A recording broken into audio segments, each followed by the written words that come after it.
Assalamualaikum warahmatullahi wabarakatuh. Video kali ini saya akan berbagi praktik baik dengan guru hebat di seluruh Indonesia.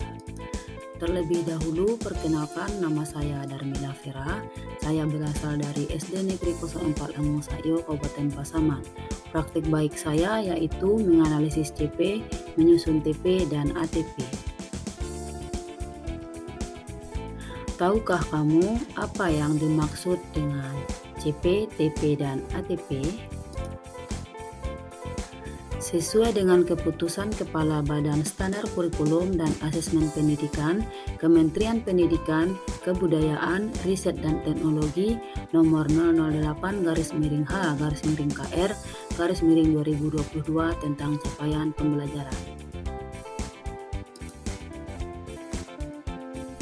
Capaian pembelajaran adalah kompetensi minimum yang harus dicapai peserta didik untuk setiap mata pelajaran.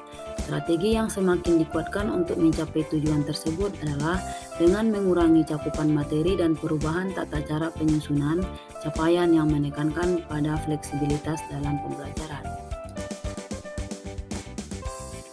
Dalam bagan yang saya paparkan, kerangka dasar kurikulum ditetapkan oleh pemerintah pusat dengan mengacu pada Tujuan Pendidikan Nasional dan SNP. Untuk memahami kaitan dan posisi CP, TP, dan ATP dapat kita lihat pada bagan. Yang pertama, kurikulum operasional diturunkan menjadi tujuan pembelajaran dan alur tujuan pembelajaran sehingga menghasilkan modul ajar yang akan kita gunakan nantinya dalam pembelajaran.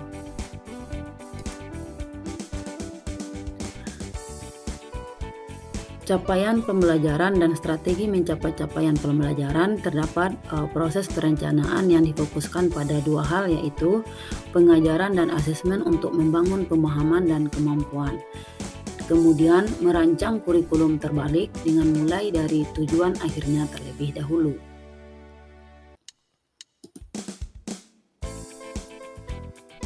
Metode perancangan kurikulum pendidikan ini dimulai dengan menentukan tujuan akhir yang diinginkan terlebih dahulu sebelum menentukan kegiatan pembelajaran dan asesmen yang digunakan, yaitu terdapat 3 tahapan perencanaan.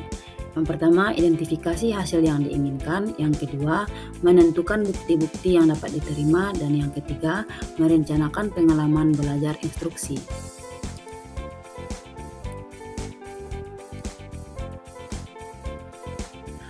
Tujuan pembelajaran.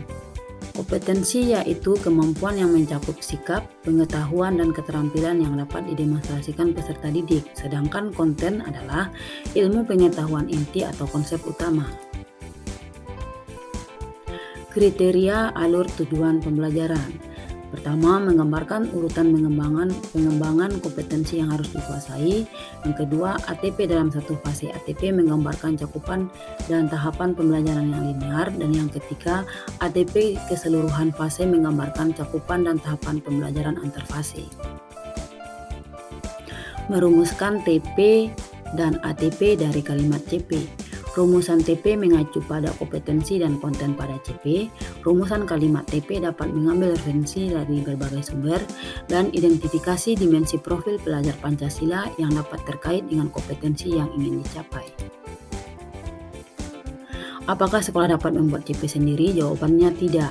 Mengapa CP disusun menggunakan metode backward design? Jawabannya, guru dapat merancang TP, ATP, asesmen kegiatan pembelajaran, dan instruksi yang tepat. Kali ini saya memaparkan dokumentasi berbagi praktik baik saya, yaitu berbagi praktik baik kepada teman sejawat dan guru-guru di Kecamatan Rau Utara tentang implementasi kurikulum Merdeka.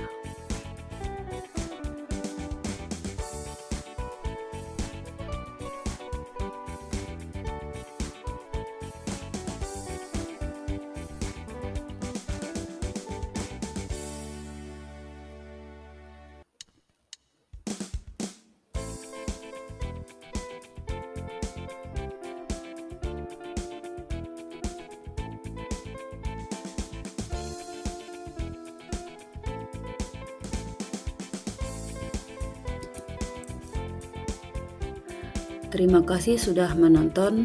Salam Merdeka Mengajar.